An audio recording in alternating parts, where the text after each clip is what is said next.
Hello à tous et bienvenue sur le podcast Twip, ta série audio pour vivre 1000 aventures avec ton chien. 2 lundis par mois, je reçois un ou une passionnée qui lui aussi emmène son chien partout. Aujourd'hui, je reçois Jordan et Sarah pour parler de leur road trip en Europe durant lequel ils ont rencontré et adopté Hera, une petite chienne trouvée sur une plage en Grèce en plein confinement. Dans cet épisode, on a pu échanger sur la vie avec des animaux de compagnie et les changements que cela peut avoir, notamment sur les voyages. Je te souhaite une bonne écoute. Hello tous les deux, bienvenue sur le podcast Twip. Comment allez-vous ? Eh ben ça va très bien. Et très toi ? Ça va aussi, merci. Je suis super contente de vous avoir aujourd'hui puisque pour la petite anecdote, ça fait quand même pas mal de temps qu'on se suit sur les réseaux. On a fait pas mal de choses de manière simultanée et je trouvais ça trop chouette de pouvoir avoir un petit bout de votre aventure à mon micro. Avant de commencer, est-ce que vous voudriez bien vous présenter ? Nous c'est Jordan et Sarah. Voilà, on a la trentaine et ça fait déjà 4-5 ans qu'on a l'habitude de voyager en van. Pour la petite histoire, il y a 4-5 ans, on a quitté notre job pour en gros aménager notre fourgon et faire un tour d'Europe pendant 1 an. Ça, c'était le deal. Donc voilà, au début, on n'y connaissait absolument rien en fourgon, on voyageait en van, etc. On s'est renseigné, on a vu plein de vidéos sur YouTube et tout, et hop, on s'est lancé. On a acheté un fourgon qu'on appelait Bobby. On l'a aménagé entièrement. Et après, voilà, décembre 2019, ça a été la grande aventure. Trop cool. Et du coup, l'idée, c'était de passer par quel pays ?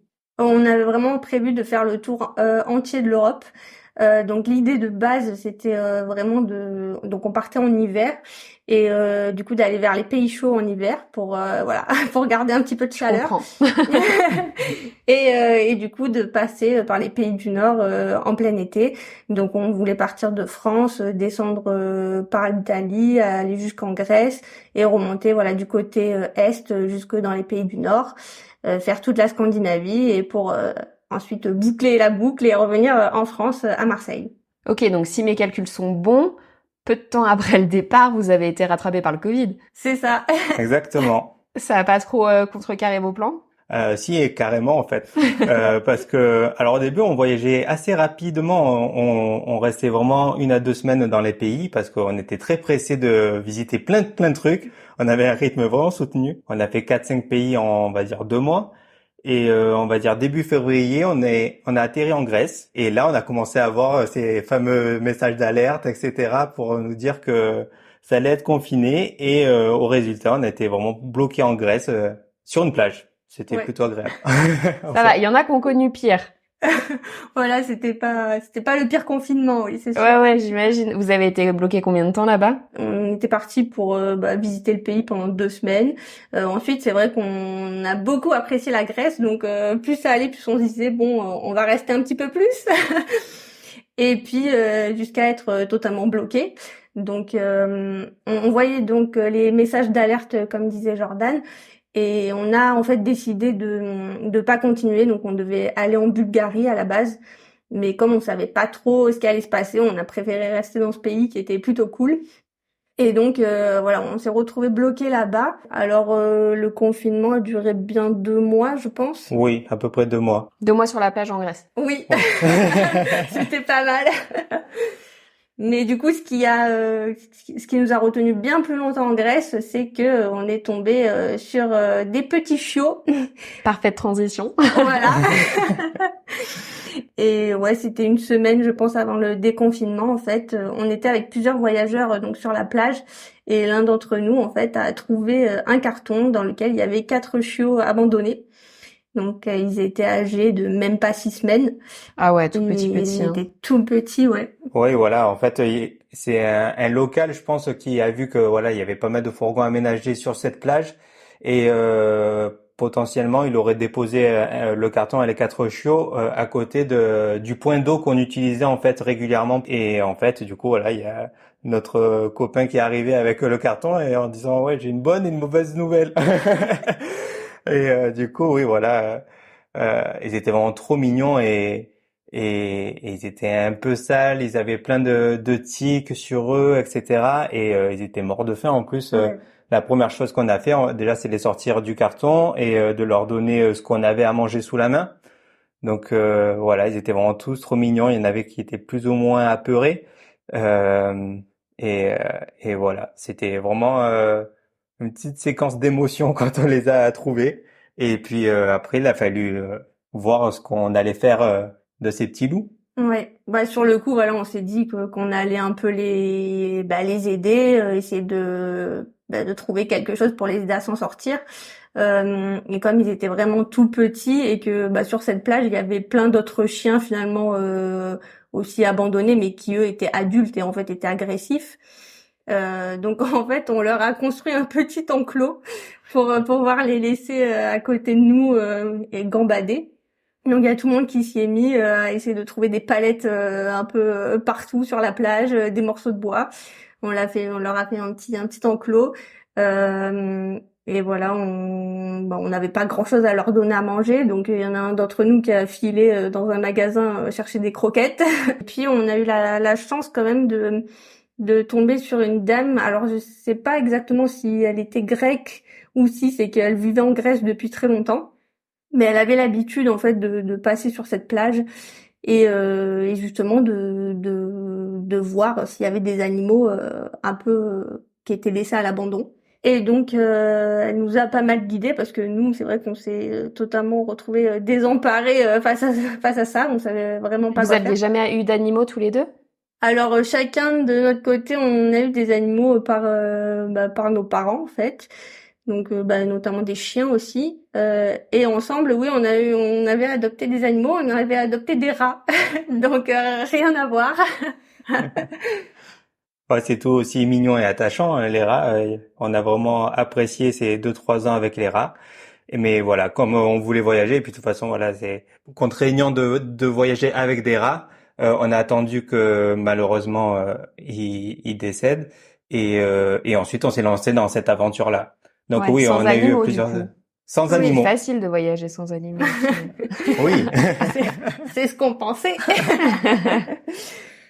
Et c'est vrai que nous on n'avait jamais envisagé adopter un chien. En fait, c'est même pas une chose à laquelle on avait réfléchi. Je pense, c'est jamais venu sur le tapis.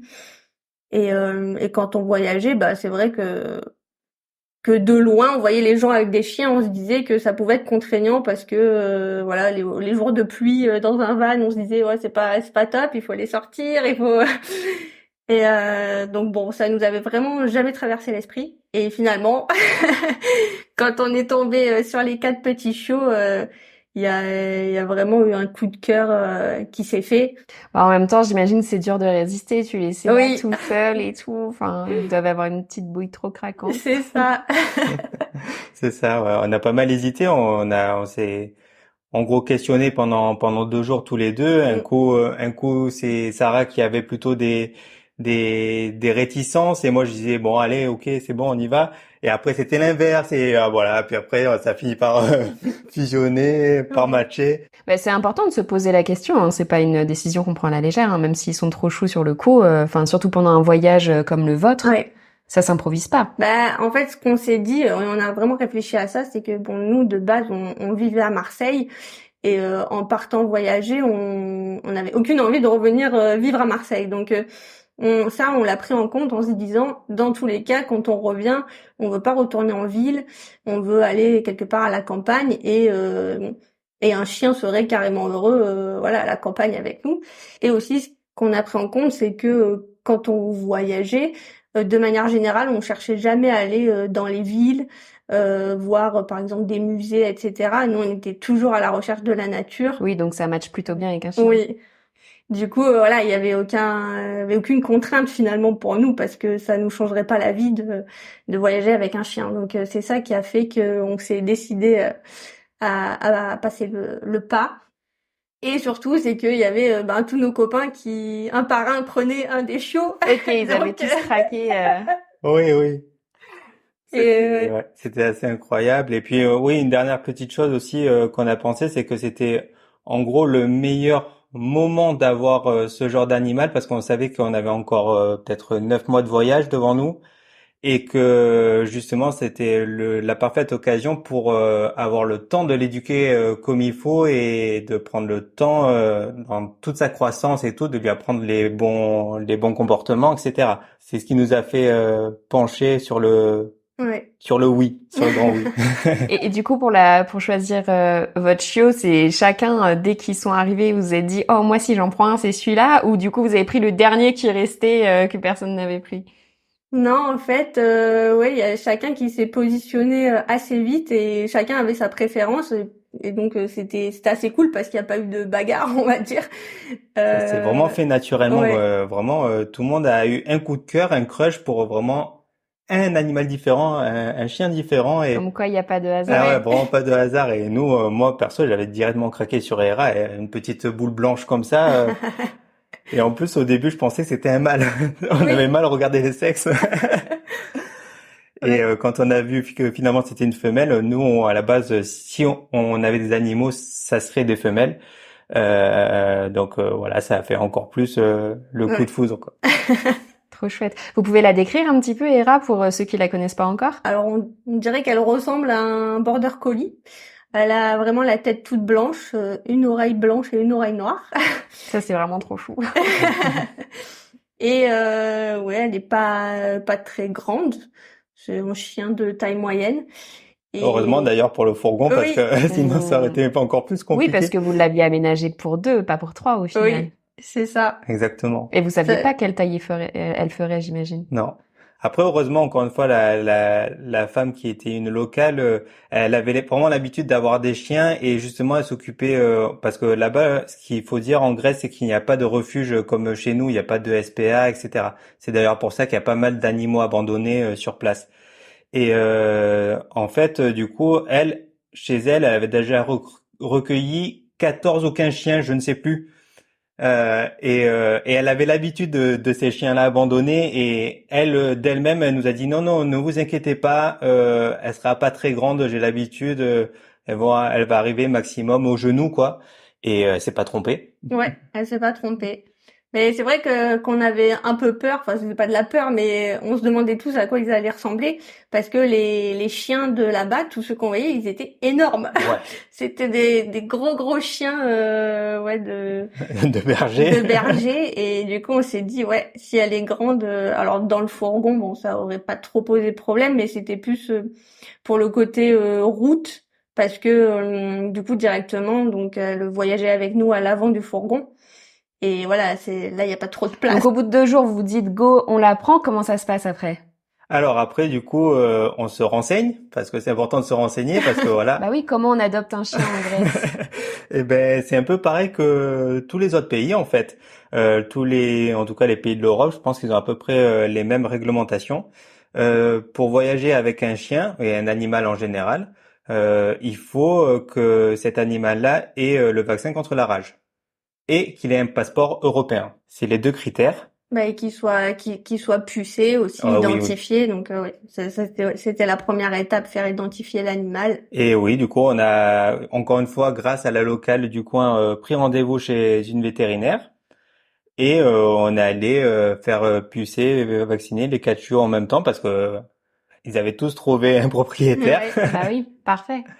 Voilà, c'était parfait. En plus, ça va, c'est pas très très cher en Grèce comparé à d'autres pays comme même comme la France. Donc, on s'en est tiré pas trop mal niveau financier. Et voilà. Ouais, donc du coup, donc ils ont été pucés, ils ont eu leur passeport et leur premier vaccin. Mais par contre, pour le vaccin de la rage, il faut attendre qu'un chien ait 3 mois minimum. Et du coup, bah, c'est là que ça a pêché pour nous, puisque les chiots n'avaient même pas 2 mois. Donc, Du coup, c'est vous ce qui avez a... dû rester un mois de plus en Voilà. Grèce. Oui, Exactement. c'est ce qui a fait qu'on est resté. Et ensuite, une fois qu'ils sont vaccinés contre la rage, il faut attendre 21 jours que le vaccin soit efficace avant de pouvoir retraverser les frontières. Donc, c'est pour ça qu'on est resté en gros 4 mois de 4 mois. plus en Grèce. Enfin, en tout 4 mois, 4 mois et Trop demi. bien. Ouais. Et alors, la Grèce, avec son chien, comment c'est? Bah c'est bien top, c'est surtout que nous on y était voilà dans la période où il y avait personne parce que les frontières réouvraient à peine Et donc ouais, on s'est retrouvés dans des paysages vraiment magnifiques tout seul. Hera, elle s'éclatait parce que elle gambadait partout. Elle était vraiment vraiment trop bien. Et du coup aussi il y a une symbolique derrière son prénom, c'est que on voulait tous les nommer en rapport avec la Grèce justement. Et du coup on a trouvé ça en fait de les nommer après des dieux grecs en fait. Donc voilà, c'est pour ça Héra c'est la reine des déesses, donc c'est Parce pas qu'elle rien. C'est ça, mais en fait, c'est qu'elle faisait un peu sa loi ouais, c'était un peu la grande sœur, je dirais. Ouais. Dès qu'il y avait deux chiots qui se chamaillaient, elle allait au milieu et elle les engueulait. Et donc voilà, c'était un nom parfait pour elle. Trop chou. Du coup, la petite fratrie, elle se retrouve comme ça. Bah, vous pouvez j'imagine, suivre aussi l'évolution de ses frères et sœurs et tout, c'est trop bien. Oui, Oui. oui, bien sûr, on est en contact avec tous. On a des photos assez régulièrement. Donc voilà, il y a Atlas, un des frères qui se trouve à Orléans. On a Athéna qui elle est en Suisse. Et on a, alors, on l'avait appelé Eros, mais ils l'ont renommé en gyros, qui est un plat local, une spécialité locale de Grèce. Donc gyros, lui, est aux Deux Alpes. Et alors, du coup, comment vous avez imaginé la suite de votre voyage, vu que vous avez perdu 3 mois sur vos plans? À ce moment-là, vous vous dites quoi? C'est pas grave, on continue comme on l'avait défini. Qu'est-ce que vous avez prévu de faire? Oui, bah bon déjà on s'était dit qu'on partait 1 an donc et puis on avait les finances pour donc on a continué après bah tout l'itinéraire a été revu puisque on s'était dit que on n'aurait plus le temps puisque donc on était fin juillet en fait là à ce moment-là et on était censé être dans les pays scandinaves en fait à ce moment-là donc et on était tout en bas en Grèce donc il fallait vite remonter. Euh, Et en plus, c'est pas forcément d'avoir un chien qui a changé l'itinéraire, pas du tout. C'était que la plupart des frontières étaient encore fermées. mm. Ça avait déconfiné, mais pas totalement en Europe, et c'était assez restrictif. Tous les pays de l'Est, on ne pouvait pas y accéder. Et en fait, on a été malheureusement contraint de retourner en France on a dû faire un transit sur 24 heures pour retourner en France, parce que tout était fermé en fait. Oui, on était en fait la Grèce, elle est vraiment isolée puisque elle est entourée d'autres pays qui ne sont pas dans l'espace Schengen et certains pays qui sont même pas vraiment de l'Union européenne en fait.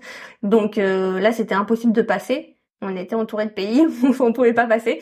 Donc on a pris un ferry direction l'Italie. Et on a fait un transit, voilà, en même pas 24 heures, on est remonté du bas de l'Italie jusqu'en Ah haut. oui, donc fin du voyage un peu violente, quoi. Ouais, Oui, mais c'est pas forcément la fin du voyage parce que derrière, on a attendu un peu, on a revu un peu nos familles. On a dû rester 3 semaines en France ouais. et il y a une nouvelle ouverture de frontières qui s'est créée et du coup, on a repris le voyage et on a pu compléter notre itinéraire. On n'a pas pu faire tous les pays qu'on voulait parce qu'on voulait vraiment faire tous les pays nordiques, tous les pays baltes aussi. Malheureusement, on n'a pas pu. Mais on a sauvé l'essentiel. On a pu faire l'Allemagne, le Danemark et la Norvège. Et il y a de quoi faire en Norvège. Oui. Bah ouais, j'imagine. Mais est-ce que justement, tu vois, le fait d'avoir été super rapide sur toute la première partie du voyage et au final d'avoir vraiment pris votre temps en Grèce, ça a pas aussi eu un peu un impact là-dessus? Enfin, je pose vraiment la question, peut-être que pas du tout, mais qu'est-ce que ça a donné pour vous par rapport à ce rapport au voyage, dans le sens où généralement on veut faire plein de choses vite pour tout voir au maximum et au contraire prendre son temps et s'imprégner vraiment du pays? Moi personnellement, je regrette pas qu'on soit allé vite au début parce que en plus on découvrait vraiment ce mode-là de voyage, donc on savait pas trop, voilà, si on pouvait rester, si on savait pas trop comment faire, donc on avait visé plein de points à visiter et on a tout vu et donc c'était vraiment chouette. Et au final, je pense que voilà, se retrouver en Grèce à ce moment-là et de prendre bien plus notre temps dans ce pays. Alors ça a participé, je pense aussi au coup de cœur par rapport à ce pays, mais je pense que on était au bon endroit au bon moment, quoi. Ah bah c'était le timing parfait pour rencontrer Hera, c'est sûr. Oui. Ça c'est clair. Et du coup, ouais, notre rythme sur les autres pays, c'est vrai qu'on a ralenti. On a pas mal ralenti. À la fois, on a pris un peu plus le temps. Hera, ça prenait plus de temps aussi de s'occuper d'elle, voilà, de lui apprendre toutes les bonnes manières. Et puis voilà, les balades se rallonger. Parce qu'on n'était plus en mode marche rapide à bombarder tout le temps. On était là à se poser et tout, à s'occuper d'elle encore une fois. Donc Ouais. voilà, permis de temporiser un peu et Mm. c'était pas plus mal. Oui. Comme vous aviez commencé sans Hera puis avec Hera, est-ce que ça a eu un impact vous sur votre vision du voyage avec et sans chien justement? Bah, on avait du coup alors peut-être une vision négative du fait d'avoir un chien et que c'était que enfin, pas que des contraintes, mais qu'il y avait beaucoup de contraintes à voyager. Et après, je pense que c'est la manière dont nous on avait eu nos animaux avec nos parents. On n'avait pas été habitués à voyager avec nos animaux, donc en fait, on savait pas que c'était possible, tout simplement. Et là, d'avoir fait ça, on se dit mais il y a aucune limite. On peut faire tout ce qu'on veut avec un chien. Alors oui, c'est sûr qu'on va pas aller au cinéma avec, on va pas rester longtemps dans des grandes villes à essayer d'explorer des bâtiments, mais pour le mode de voyage que nous on aime, il y a, pour nous, il y a aucune contrainte finalement. On a, enfin vraiment, comme l'a dit Jordan, le fait de se poser un peu plus, bah ça nous a permis de nous retrouver et de profiter un peu plus finalement. Et aussi, le fait d'avoir un chien, ça nous a permis de rencontrer plein de monde. Parce que forcément, on est plus souvent dehors et les gens nous abordent plus parce qu'on a un chien qui est mignon. Et là, ça facilite la communication, en fait. Ouais, c'était vraiment incroyable parce que vraiment toute la première partie, voilà, on a passé vraiment sans parler au loco presque. On était vraiment que nous deux seuls au monde. Mais oui, quand on est passé vraiment avec ce mode de voyage avec un chien, vraiment ça a ouvert, on va dire, plein de portes. Tous les gens nous abordaient, nous souriaient et engageaient la discussion en fait. Donc ça a permis aussi de connaître un peu plus les Mm. locaux, les cultures et ouais, c'était vraiment intéressant. Ouais. Trop cool. Mais c'est vrai que c'est un excellent vecteur de rencontre, hein, les chiens. Enfin, je pense que la plupart des gens qui ont un chien qui est ok humain peuvent rencontrer pas mal de monde et ça c'est trop chouette. Bah, notamment en voyage puisque c'est un peu le but aussi. Oui. Et au niveau Complètement. justement de votre deuxième départ après la France, vous aviez des choses en particulier à organiser pour emmener Hera, de l'administratif ou quoi, ou généralement c'était plutôt fluide et facile? Pour quitter la France, aller en Allemagne, il n'y avait pas de problème. Le point important, c'est que le chien ait toujours son passeport, avec les vaccins à jour. Et par contre, pour aller en Norvège, alors il me semble que c'est aussi le cas pour la Finlande, il faut les traiter contre l'échinococcus. Donc c'est un ver, il me semble, Ouais, c'est un un parasite parasite. intestinal qui est impactant apparemment chez eux et du coup vraiment ils obligent à avoir ce test-là supplémentaire, ce traitement-là supplémentaire pour voyager chez eux. Et du coup, ça, on a trouvé un vétérinaire quand on était au nord du Danemark, juste avant de passer en Norvège.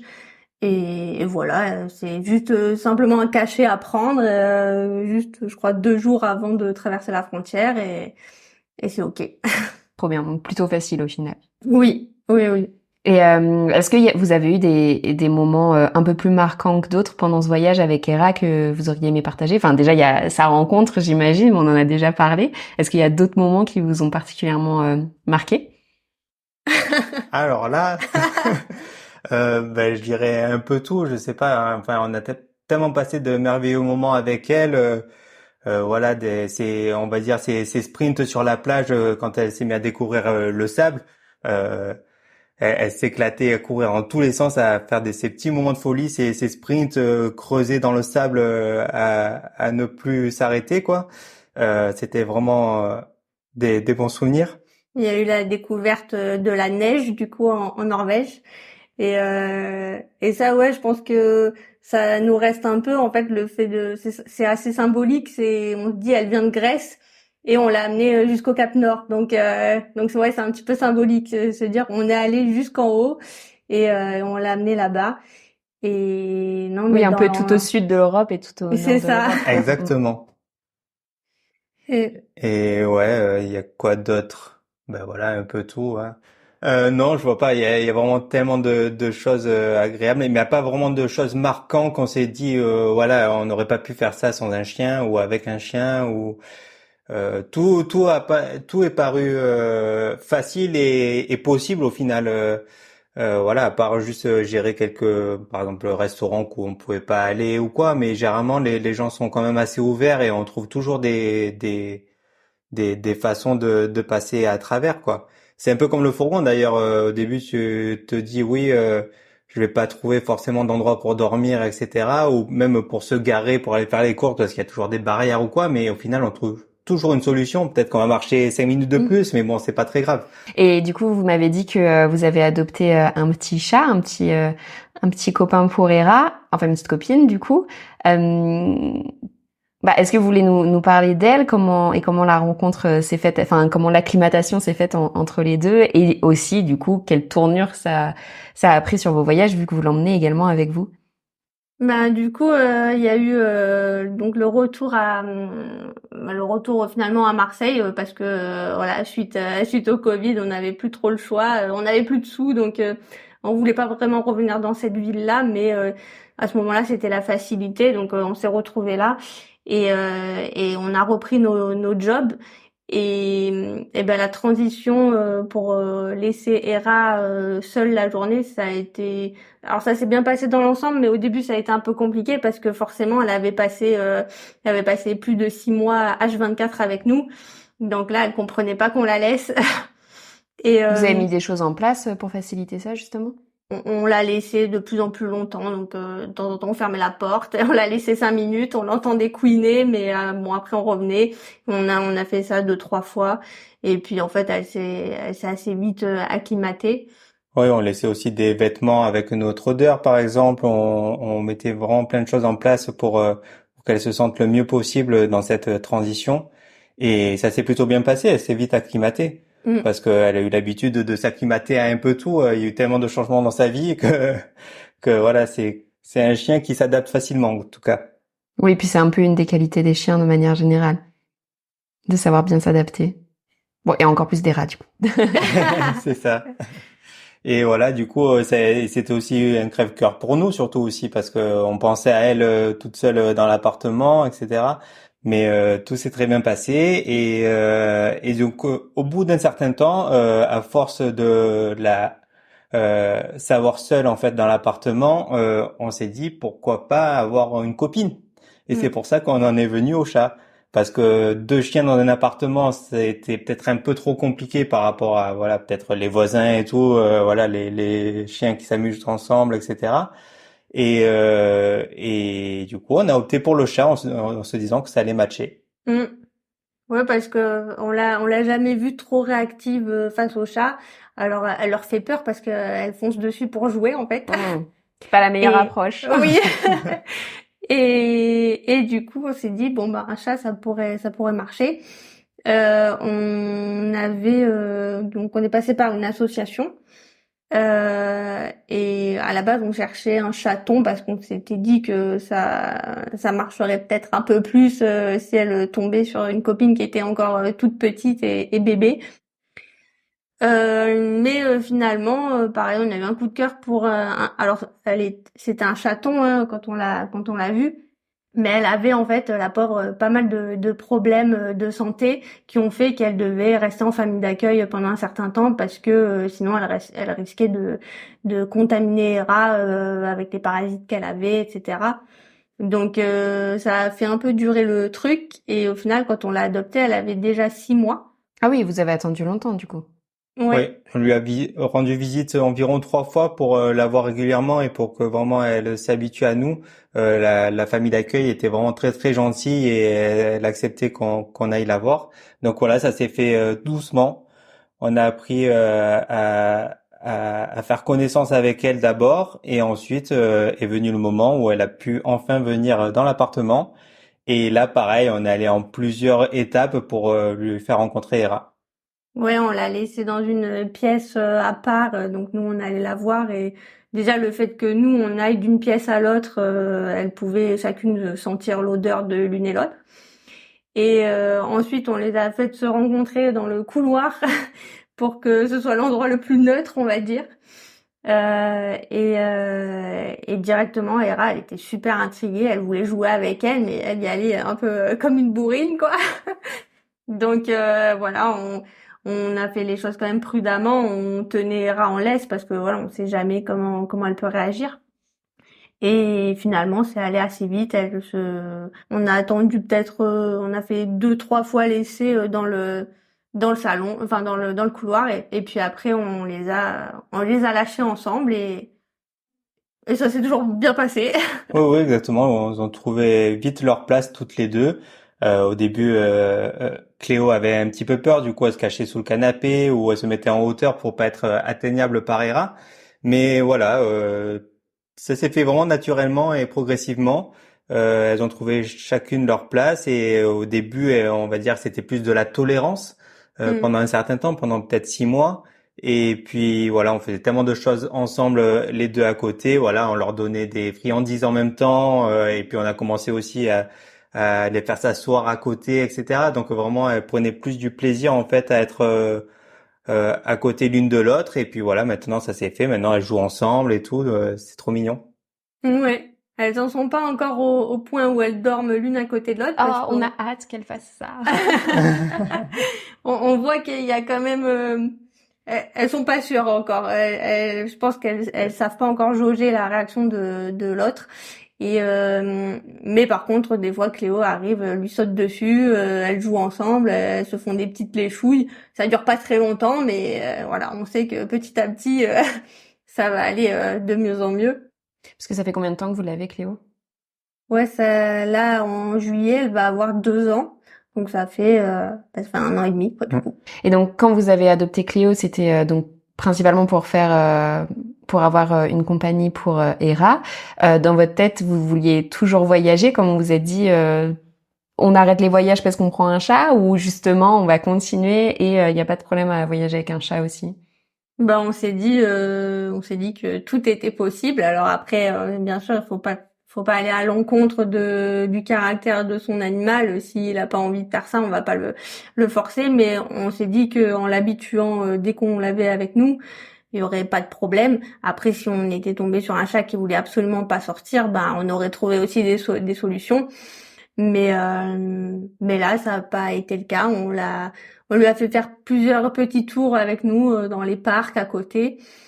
Forcément, au début, elle avait peur, mais elle a ce côté un peu craintif, mais en même temps très explorateur. Donc, elle est très curieuse. Quoi. Voilà. Ah, exactement. Oui, et puis voilà, au début, on l'a habitué dans un sac à dos. On a acheté un sac à dos exprès pour randonner avec. Okay. Et ça, elle le tolère bien?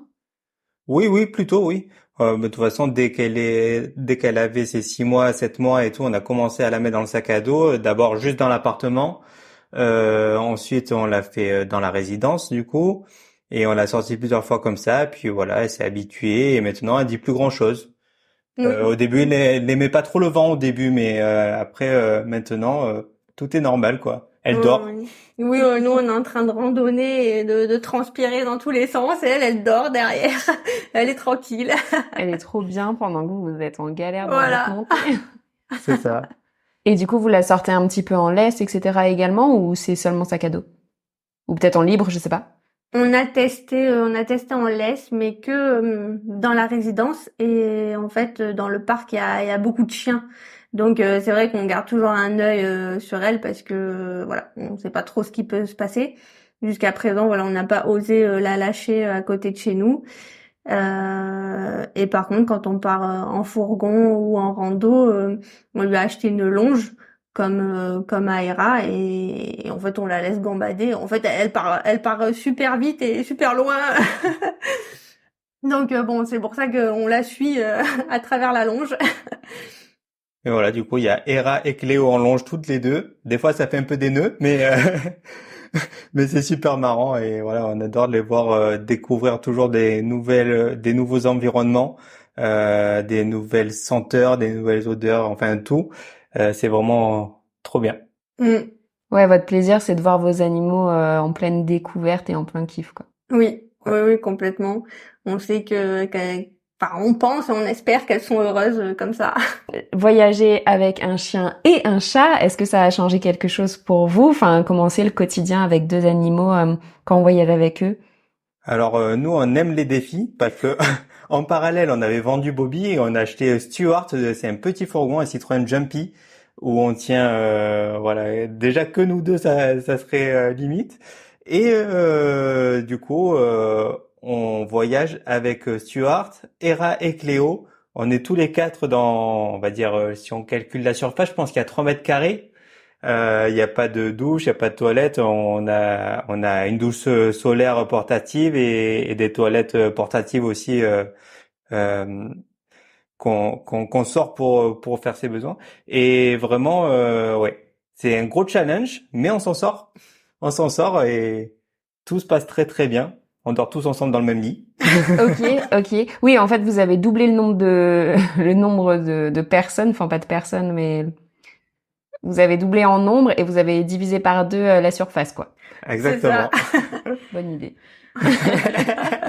Après voilà, c'est vrai qu'on a vécu des jours de pluie, donc là c'est pas très fun, mais bon, c'est ça qui fait l'aventure et au moins on a des bons souvenirs.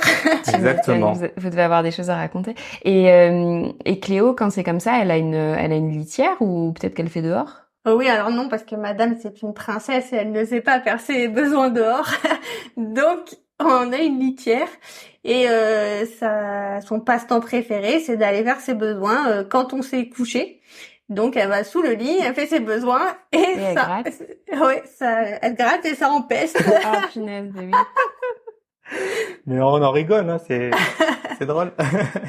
Mais oui, du coup, on a une petite litière portative en fait qui se plie. Donc ça c'est pas mal pratique. Et qui se ferme aussi. Il y a un zip pour refermer pour être sûr que on n'en mette pas partout quand on voyage.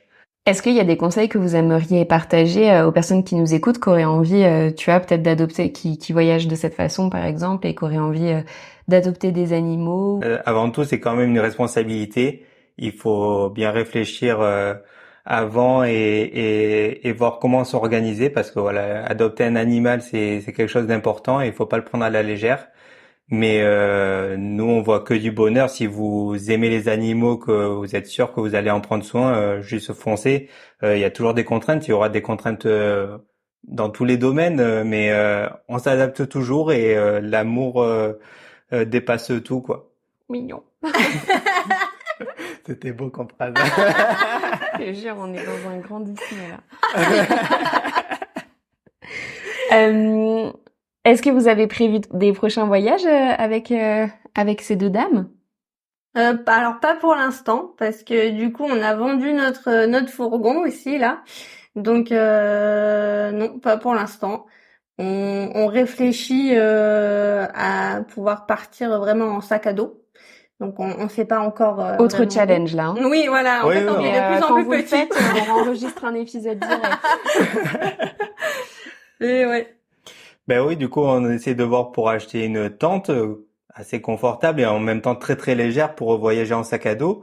Et on a commencé à faire des tests avec Cléo et Hera pour faire des randonnées où ça grimpe plutôt pas mal. Voilà, c'est plutôt concluant. On continue de voir, de se renseigner. Et oui, potentiellement peut-être cet été, un petit voyage sur un GR ou quoi, avec les quatre. Enfin, nous quatre. Oui, tous les quatre, ouais. Ah, ça serait une aventure. C'est le petit défi, c'est que bon, pour Hera, il y a pas de problème, elle est autoportante, on va dire. Mais Cléo, il va falloir qu'on la porte nous. Et voilà, le challenge, c'est d'arriver à porter nos sacs à dos plus elle. Donc voilà, c'est à ça qu'on est en train de réfléchir. Est-ce qu'elle marche pas du tout? Elle marche, mais en fait, si tu veux, une rando qui dure déjà 4 heures, nous, on va mettre 8 heures, quoi, avec elle. Et encore. Parce qu'elle marche doucement ou parce qu'elle est ultra curieuse? Oui, elle s'arrête partout pour tout sentir. Des fois, elle repart dans l'autre sens. Ah oui, d'accord. Donc, ouais, si tu veux bien avancer, c'est sûr qu'il faut la porter. Après, pour la laisser un peu profiter, on peut la laisser un peu marcher. Mais, ouais. Mais elle veut pas suivre le chemin en plus, elle veut toujours partir dans les fourrés à droite à gauche, donc on peut pas avancer en fait. On l'a essayé, des fois elle y arrive un tout petit peu avec les friandises et tout, mais voilà, on n'a pas eu vraiment le temps encore vraiment de l'habituer à marcher en laisse et nous suivre. Et voilà, ça serait peut-être un truc à faire. Oui, de toute façon, faut y aller étape par étape, hein. C'est comme ça pour les chiens. J'imagine que ça doit être la même chose pour les chats. Et je me demandais, du coup, vu que vous avez adopté Hera en plein voyage, enfin, et que son début de vie avec vous, ben voilà, ça a été ce road trip pendant 6 mois. Est-ce que vous avez l'impression que ça a pu influencer d'une manière ou d'une autre votre relation par rapport à Cléo, que elle, vous l'avez adoptée dans d'autres conditions, en appartement, etc. Est-ce que vous avez la sensation qu'il y a eu que ça a pu influencer votre relation? Hera, c'est vrai que c'est très fusionnel avec elle parce que en plus je pense ce qui est normal, elle a cette peur de l'abandon. Donc quand on n'est pas vraiment tous les deux en plus avec elle, on voit qu'elle cherche toujours quelqu'un. Okay. Donc même si elle est avec l'un de vous deux. Oui. Ok. Alors dans l'appartement ça va maintenant parce qu'elle est chez elle, donc voilà, elle dort tranquille. Mais par exemple quand on est en fourgon, si on a un des deux qui s'en va pour faire les courses, elle le voit partir, il y a l'autre à côté, elle suit la personne qui est partie du regard, elle le lâche pas parce les que deux, quoi. Ouais, elle comprend pas pourquoi elle est séparée de l'un de dingue. Parce que souvent on dit que les chiens, entre guillemets, ils ont qu'un maître, enfin ils en suivent plus l'un que l'autre, mais là c'est vraiment les deux pareils. Ah ouais, là c'est vraiment les deux pareils et tout. C'est vraiment comme l'a dit Sarah, c'est dès que l'un part un petit peu, du coup elle va se focaliser sur celui qui est parti parce qu'elle a pas les deux en même temps. Ouais, et je pense qu'elle elle nous aime vraiment à égalité, je pense. Et nous, on s'en occupe à égalité aussi. Vraiment en permanence, on échange un peu les rôles. Enfin, on les échange même pas, on les partage les rôles. C'est juste qu'on a les mêmes façons, voilà, les mêmes intonations, les mêmes mouvements, etc. pour que vraiment elles se sentent pas trop perdues en fait entre nous deux. On a travaillé vraiment là-dessus pour que vraiment on agisse de la même manière et on fasse des choix de la même manière. Et du coup Cléo, c'est sûr qu'en plus à la base on avait pensé à l'adopter pour Hera, donc on s'était pas dit que un chat pour un chien. Ah ouais, mais quand on a des enfants, c'est comme ça. Donc voilà, c'était pas. Enfin, nous, on a quand même eu un coup de cœur pour elle, hein, forcément. On l'a trouvée trop mignonne. Mais après, maintenant, aujourd'hui, c'est sûr que elle aussi, elle fait partie de notre vie et c'est notre petit chat, on l'adore. Mais du coup, déjà de base, je pense qu'avec un chien, il y a quelque chose qui se crée le rapport est pas le même. Ouais, le rapport n'est pas le même. Donc après là, à l'heure actuelle, toutes les deux elles sont trop mignonnes et on les aime de la même manière. Mais c'est vrai que le fait d'avoir voyagé pendant 6 mois avec Hera et comme l'a dit Jordan, c'était vraiment notre petit bébé. Donc voilà, il y a vraiment quelque chose qui s'est créé et on regrette absolument pas notre choix, même si c'est quelque chose qu'on n'avait jamais envisagé à la base, quoi. Pas de souci. Si les personnes qui nous écoutent ont envie de suivre vos aventures ou ont des questions à vous poser, où est-ce qu'on peut les rediriger? Donc du coup on a une page Instagram, on est aussi sur YouTube et on a un site internet, qui a un blog qui est spécialisé sur l'aménagement de fourgons. Ok. Mais sur Instagram on partage vraiment toutes nos aventures avec Hera et Cléo et donc c'est The Happy Life Trotters. Ok, plus facile de vous contacter là-bas du coup. Sur Insta. Oui. Ça marche. On mettra tous les liens de toute façon en description pour les personnes intéressées. Merci beaucoup à tous les deux. C'était très très chouette de vous avoir. Eh ben merci à toi pour ce podcast. À bientôt. À bientôt. À bientôt. Merci beaucoup d'avoir écouté cet épisode jusqu'au bout, ça me fait très plaisir. J'espère qu'il t'a plu et si c'est le cas, n'hésite pas à laisser une note 5 étoiles sur la plateforme de ton choix. Si tu découvres Twip en même temps que cet épisode, Twip, T-W-I-P, est une application dog-friendly qui te permet de découvrir plein de spots accessibles aux chiens en France et ailleurs. Tu peux la télécharger sur le store de ton choix, dès maintenant, elle est 100% gratuite. On propose également un guide de voyage pour avoir toutes les astuces pour emmener son chien facilement avec soi, que tu retrouveras sur notre site internet www.twip-app.com. En attendant, nous, on se retrouve sur l'Instagram de Twip pour faire connaissance et je vous dis à très bientôt.